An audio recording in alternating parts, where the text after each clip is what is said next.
yo no acabo de sentirme cómodo conduciendo, vais a ver que 404 kilómetros no da, cuanto menos mejorable. Después de probar el 2008 de combustión y eléctrico, tengo la duda si ahora mismo, hoy por hoy, Peugeot hace mejores coches eléctricos que de combustión. Así que acompáñame en esta videoprueba del E2008 eléctrico, porque le vamos a comparar con ciertos coches con cierto cariño y resolveremos esta incógnita. Descubre en coches.com las mejores ofertas de renting, vehículo nuevo y vehículo de ocasión. Decide con cuál te quedas y sobre todo, disfruta. Coches.com. Desata tu movilidad.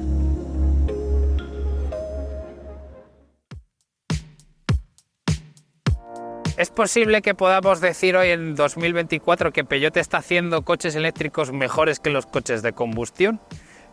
Ahí lanzo la pregunta, porque venimos de probar este coche, el 2008, en su versión de gasolina, 130 caballos, con la caja de cambios automática de 8 velocidades, que lo ha probado Mario y que ya tienes disponible en el canal, y yo llevo esta semanita probando la versión eléctrica. Pero como he cogido coches de Peugeot de forma recurrente en el último mes, tengo que decir que después de probar el 308 también eléctrico, tengo la sensación de que los esfuerzos de Peugeot por hacer coches eléctricos son mejores que los de combustión. Y esto es una opinión impopular, porque claro, tenemos la dicotomía siempre, combustión y eléctrico, qué es mejor y qué es peor, un compacto o un SUV. Y esto es lo que nos pasa, y en concreto lo que me pasa con este coche que tengo aquí, que es el E2008 en el acabado GT, que lo hemos comparado con el Kona, con el Videato 3 y con el Mazda MX-30, pero son coches que van desde los 36 a los 44, sub 100% eléctricos, que evidentemente los vamos a comparar. Y volvemos a lanzar la pregunta más precisa: ¿es mejor el 2008 eléctrico que el de combustión? Te vas a tener que dar hasta el final del vídeo, cosa que me encanta que hagas, porque vamos a tratar este tema, vamos a ver qué le hace especial a la versión eléctrica versus a la versión de combustión. Y como siempre, pues te agradezco que estés ahí, que compartas, que comentes y todas estas cositas que siempre te decimos que nos ayudan y que, pues mira, que como lo haces te mando un corazón, así de grande. Vamos a empezar ya. Si ya conocéis el 2008 que probó Mario en su momento, aquí vais a tener muy pocos cambios. Y es que si sacamos el astrolabio de las medidas, lo que tenemos es la misma anchura, 1,77 m, la misma longitud, 4,30 m, la misma batería, 2,60 y la misma altura, 1,55 m. Siguiendo en esta línea de ligereza y manejo urbano, el E2008 es el vehículo más compacto de la comparativa, con esos 4,30 metros, en este caso seguido nuevamente del Kona con 4,35, y los dos coches más largos son de nuevo el MX-30 con 4,39 metros, y superando los 4,4 tenemos al Videato 3 con esos 4,45 metros. ¿Qué cambia? Pues que aquí vamos a tener un peso más alto, tenemos 343 kilos más versus la versión de combustión, porque aquí tenemos una masa total de 1.623 kilos, porque sí, es el coche eléctrico. Lo vamos a ver en la etiqueta 0, lo vamos a ver en la denominación que tenemos en el lateral y en el nuevo lenguaje de diseño de las llantas, que sí son unas llantas más aerodinámicas. Y fijaos que aquí tenemos las de 16 pulgadas, una opción bastante recomendable para ganarle autonomía y más confort de marcha. Si llevamos estos coches 100% eléctricos a la báscula, tenemos que darle los primeros honores a nuestro E2008 por ser el coche más ligero de la comparativa, con esos 1.623 kilos, seguido de cerca del Kona con 1.690, y superando la barrera de los 1.700 encontraremos al MX-30 con 1.720 kilos y al contendiente chino, el BYD, con 1.750. Y ya por último, el color, que me gusta como el rojo elixir, sí que nos va a contrastar con la carrocería bitono. El resto, como estáis viendo, es un coche que es calcado a su hermano de combustión, y yo aquí por fuera, pues sinceramente, salvo estos detalles, no tengo nada más que contaros. Hablando del maletero, ya os adelanto que aquí tenemos el tercer maletero de la comparativa, 434 litros ampliables a 1.627, y además en un maletero que no pierde capacidad por el simple hecho de ser un coche eléctrico, y además es un maletero también que está bien rematado. Tenemos bastante facilidad de almacenaje, doble fondo y trampilla extra por si queremos meter también el cargador doméstico, ese cargador que te carga el coche en casa de tu madre en 4 días laborables. Lo vamos a poder dejar aquí, y en esencia tenemos un maletero que está bien rematado, bien construido, y que lo único que le podemos pedir, que sea automático, pero al ser una marca generalista se lo vamos a dejar pasar. De menos a más, el MX30 se presenta con el maletero más escaso con 366 litros, muy lejos de los 434 de nuestro E2008, los 440 del BYD y mucho más lejos, si cabe, de los 466 litros de capacidad que tiene el Kona, que en este caso es el rey de los maleteros de la comparativa. Como ya lo conocemos, no cambia casi nada tampoco en el interior, así que te resumo. iCockpit Advanced 3D, quédate con esto de que es 3D, de 10 pulgadas. Tenemos Apple CarPlay y Android Auto, también en la pantalla de infoentretenimiento de 10 pulgadas. Cargador inalámbrico oculto, que además es de los que funciona bien, porque tiene dos soportes que evitan que se mueva mucho el móvil. Y esto te asegura que se va a cargar mientras conduces y no va dando tumbos. El resto tenemos modo brake, 3 modos de conducción, que hablaremos más de ello en la prueba dinámica, pero aquí tenemos un iCockpit que yo lo defiendo y lo defenderé siempre, pero tengo una cosa que decir. En 2024, con todos los volantes diseñados que ya tiene Stellantis, ¿por qué no han puesto el control de crucero en las piñas de selección, no en la piña tradicional que tenemos? Porque yo no acabo de sentirme cómodo conduciendo. Y fíjate que me gusta cómo lo ha hecho Peugeot a lo largo de estos años con el iCockpit, porque el selector del cambio del regulador me da en las rodillas constantemente. Es que está mal puesto, entonces yo tengo que subir hasta arriba para que no me dé el selector en las rodillas, pero aquí ya estoy perdiendo la visibilidad de lo que es el puesto de conducción, que esto es algo que Peugeot defiende que tenemos que llevar más bajito para que podamos manejar el volante y ver bien la pantalla, pero yo aquí me estoy dando constantemente con el selector de cambio. Entonces este iCockpit pues me parece que es de todos los que he probado de Peugeot sin duda el más incómodo, y esto es a tener en cuenta en futuras generaciones. Insisto, vale 44.000 euros aproximadamente. Con esos 44.000 euros el Peugeot 308 cuesta menos, pero es más personalizable y está muchísimo mejor rematado. Entonces en este punto, yo que siempre defiendo los iCockpit, pues me cuesta encontrarle el sentido. Por el resto de funcionalidades tenemos un sistema que se maneja bastante bien, es rápido, no tenemos exceso de desajuste a la hora de pedir los comandos, si acaso un poquito más de desarrollo en esta pantalla de aquí, si vamos a utilizar el GPS nativo, porque tiene como un píxel demasiado marcado y demasiado granulado, y no me acaba tampoco de gustar pues en esa concatenación de que este se vea muy bien y este de aquí, este cuadro, se vea muy poco. Tenemos el iCockpit Advanced, que es 3D. ¿Esto que del 3D qué es? Fijaos, tenemos los datos que se superponen unos sobre los otros. Es un cuadro que nos va a presentar la información bastante nítida, con una capacidad de personalización normal y moderada, pero que vamos a tener datos que están por encima. Al principio este cuadro a mí, os lo tengo que decir, me mareaba un poco al conducir, no acababa de convencerme en exceso, y hoy por hoy me parece que está bien, que está guay, pero tampoco tiene una utilidad práctica excesiva. Simplemente quería contaros un poco esta experiencia porque el cuadro se proyecta desde arriba, se proyecta también desde el final de la pantalla y nos da esa sensación de profundidad. ¿Molar? Mola. ¿Sirve para algo más que ver información? Tampoco mucho más. El resto del coche es exactamente lo mismo. Si te gusta el iCockpit te va a gustar, si no te gusta no te va a gustar, pero en este caso insisto que es cuanto menos mejorable. Vamos a las plazas traseras. En las plazas traseras, esa batalla que tiene el coche de 2,6 metros, fijaos que nos va a dar muchísimo espacio. El asiento está puesto en mi postura de conducción y fijaos que me queda bastante hueco para las rodillas. Yo que hoy mido 1,79 m, tengo bastante espacio en la cabeza y en esencia tenemos un coche espacioso y atrás. Y además tenemos Isofix también para poder anclar la sillita del bebé. No tenemos aireadores, tenemos USB-C y USB normal, uno bueno y uno de los malos. Esto ya sabéis mis problemas mentales con esto. Pero aquí tengo que decir otra cosa que no me gusta para nada de este coche. Aquí hay como una tira que se replica también en los asientos delanteros, que me quedo enganchado cuando voy con vaqueros. Diréis, joder, ¿quién lleva vaqueros en el año 2024? Yo.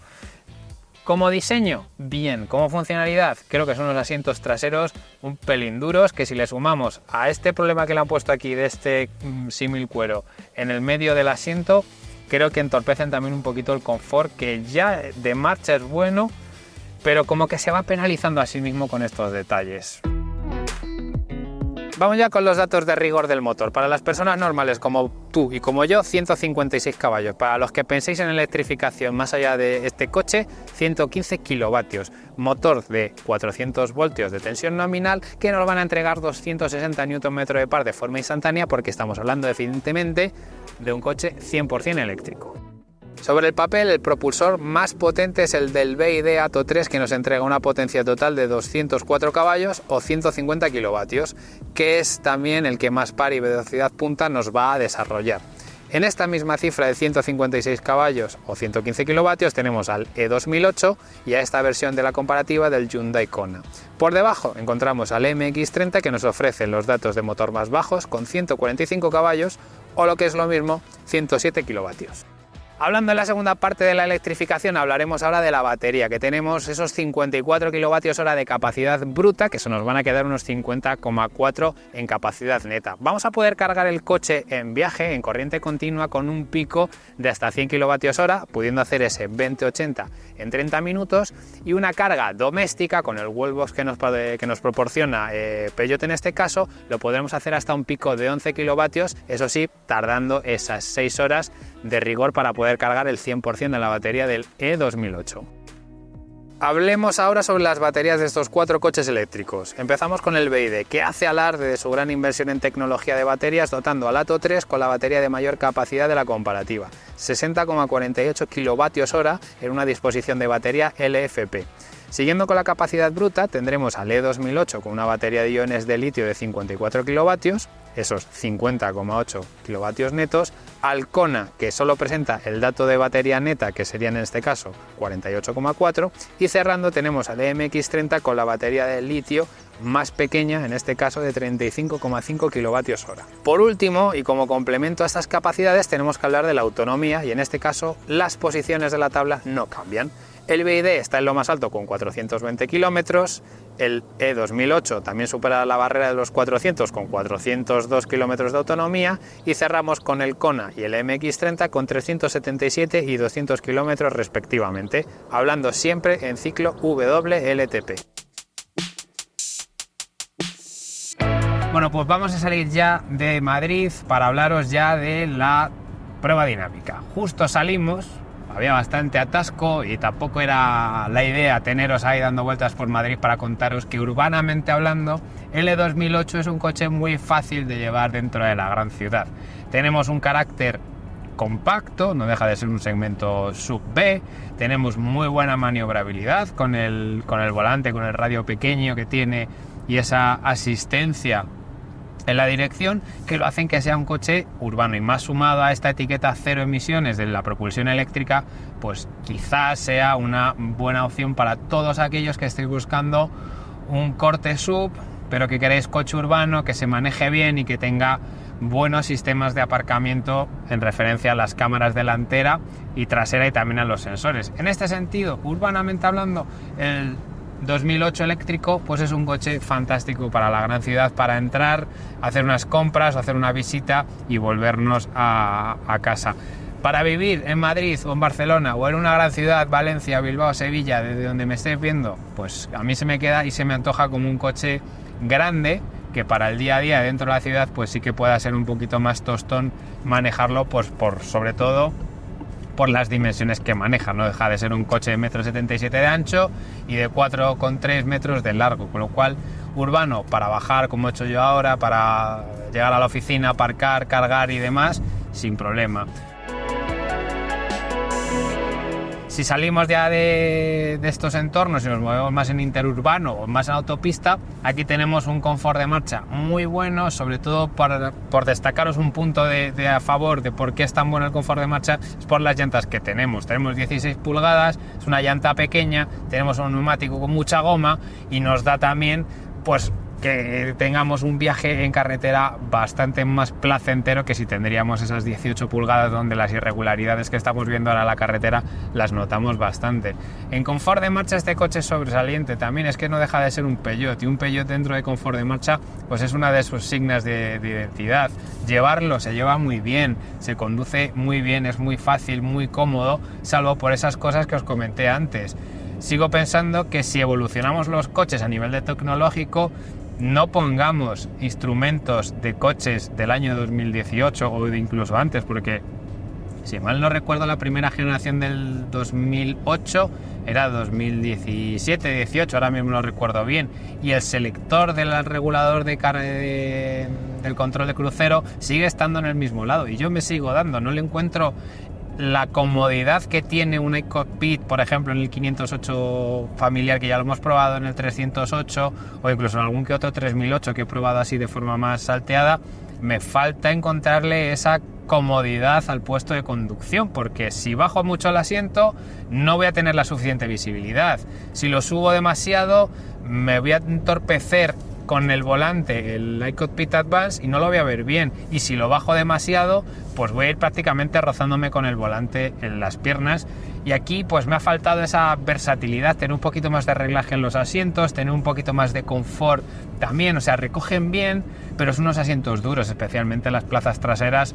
He ido antes haciendo un poquito de viaje en las plazas traseras, y es unas plazas traseras bastante duras, y además con esa costura que está en medio de los asientos, pues se me antoja también un pelín más incómodo de lo habitual. Sensaciones extrañas, porque no dejamos de tener buen confort de marcha, porque el coche se siente muy cómodo a la hora de conducirlo, pero claro, yendo aquí sentado se me antoja que cambia un poquito, pero bueno.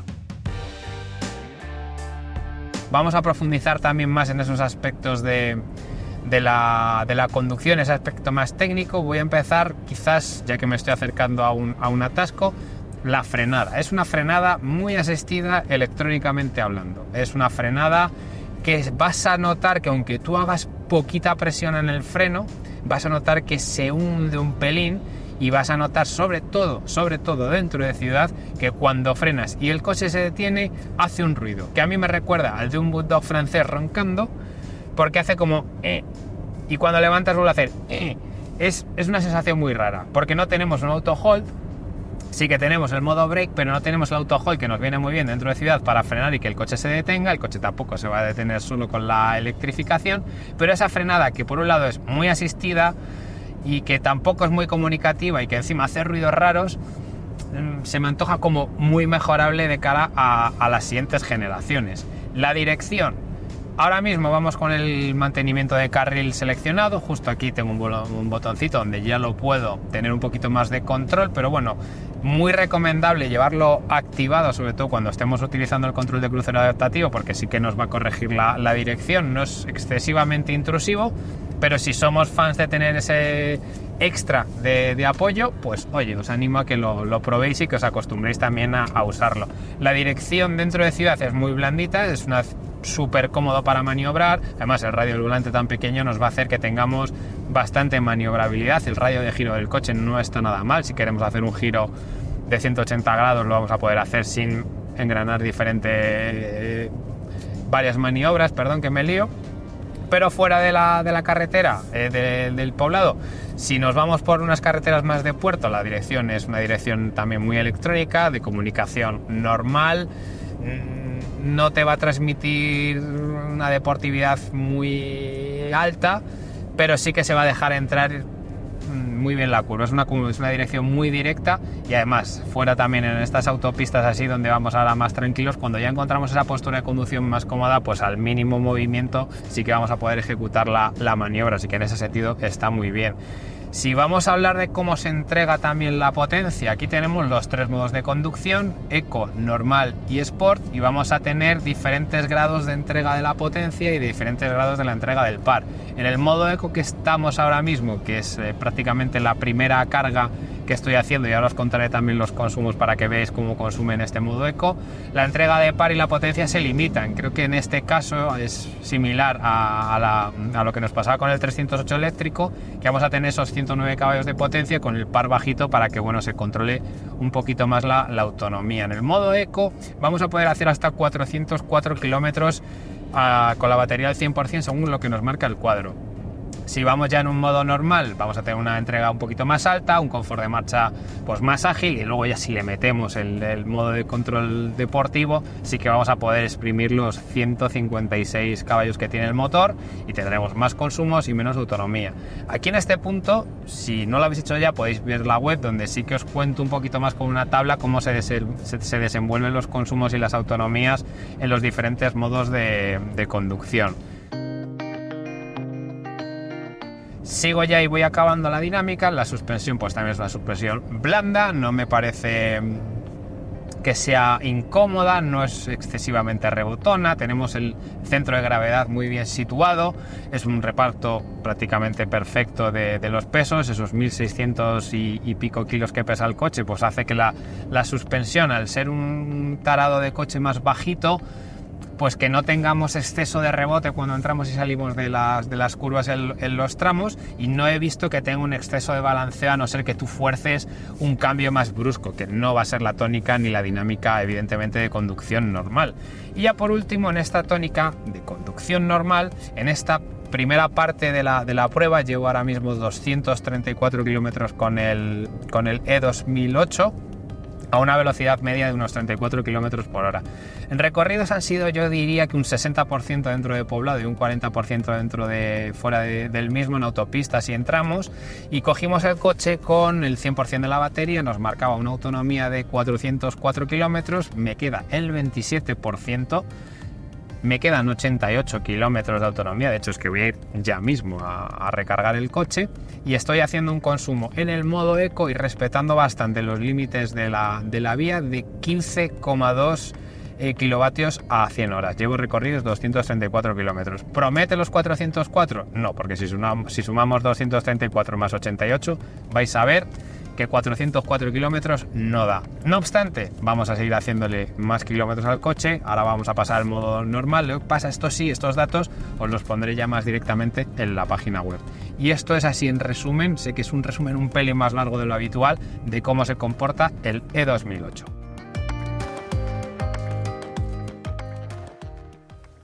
Final de la videoprueba, vamos a hablar ya de las conclusiones del E2008 y vamos a empezar pues haciendo un poquito de background, como dicen los modernos. Esta es la evolución eléctrica del superventas del 2008, que se vende, ya sabemos que se vende muchísimo y que además en su nueva versión nos ofrece diferentes mecánicas. Quizás la Mild Hybrid con esa etiqueta eco sea la más racional de compra para tener en la etiqueta y para poder ahorrarnos un pelín más de dinero, porque aquí sí que hablamos de un coche eléctrico, pues eso, que supera en diferentes acabados desde los 35 hasta los 44.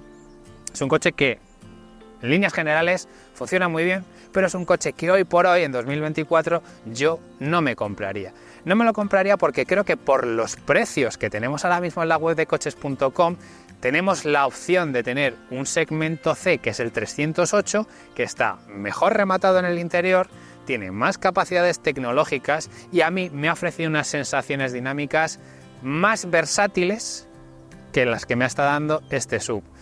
No quiero decir, son dos mundos distintos, que un coche sea mejor que el otro, pero si vamos a apostar 35 o 40.000 euros, que son lo que valen las versiones Allure y GT del 308, versus las 36.000 a las 38.000, que son las que valen las versiones Allure y GT del E2008, hoy por hoy para mí el 308 eléctrico me parece que es un coche que está más resuelto y que tiene un valor por el dinero superior a este coche. Como te digo, son dos mundos, tenemos un segmento C compacto y un SUV B más compacto todavía, y aquí pues tenemos que decir que sí, que hay que agradecer evidentemente el esfuerzo que está haciendo Peugeot por tener una electrificación más sensata, por tener una electrificación más adaptada a las tecnologías, pero sobre todo por seguir apostando por la producción en España, que eso, quieras o no, nos beneficia a todos. Hoy por hoy el SUV que tengo aquí detrás, este E2008, quizás me haya descolocado un poco con ese puesto de conducción que no lo acabo de ver tan versátil, con esas fallas de tecnología que creo que no están a la altura del precio, pero también tiene cosas muy buenas. Y la primera que te tengo que decir es que este coche en diseño me parece que rompe con toda la estética que tenemos de los SUVs más tradicionales en el mercado, porque te da esa esencia más deportiva, y a mí personalmente creo que eso es un muy buen punto a favor. Pero también tenemos que hablar que, a pesar de ser un coche eléctrico, no tenemos menos maletero si lo comparamos con la versión de combustión, y es que este maletero de este coche está muy bien resuelto, muy buena acabado y tiene muy buenas capacidades. Y como tercer punto bueno que le voy a poner, creo que la mejora de la electrificación que comenté antes que está haciendo Stellantis con los coches, más en concreto con este Peugeot, creo que también es digno. Es una muy buena mejora de la electrificación y es un muy buen salto que pues va a tener esa progresión y que va a tener esas mejoras poco a poco. Cosas que no me han gustado, pues no me ha gustado el puesto de conducción, me ha parecido que me ha enturbiado un poquito el confort de marcha tan bueno que tiene el coche, la tecnología. Estamos comparando coches del mismo rango de precios y hay un salto de calidad entre uno y otro. Y por último, evidentemente, el precio. Aquí tenemos la versión más tope de gama, tenemos la versión GT, quizás la compra más racional sea la versión Allure, que es un pelín más económica y con las ayudas del Moves 3 se nos puede quedar en una muy buena opción si te gustan los SUVs. Pero si no te gustan los SUV, pues que tengas esa opción del E308 que la tienes revisada en la web, pues te invito a que la veas, puede ser también otra opción. Yo por mi parte, como siempre, si tienes alguna duda sobre el coche, si quieres que traigamos el 308 también al canal, lo puedes dejar en los comentarios, estaremos encantados de leerte y como siempre, gracias por estar ahí, por apoyarnos y siempre me lío con las cosas de youtuber, no sé muy bien por qué, así que hasta luego.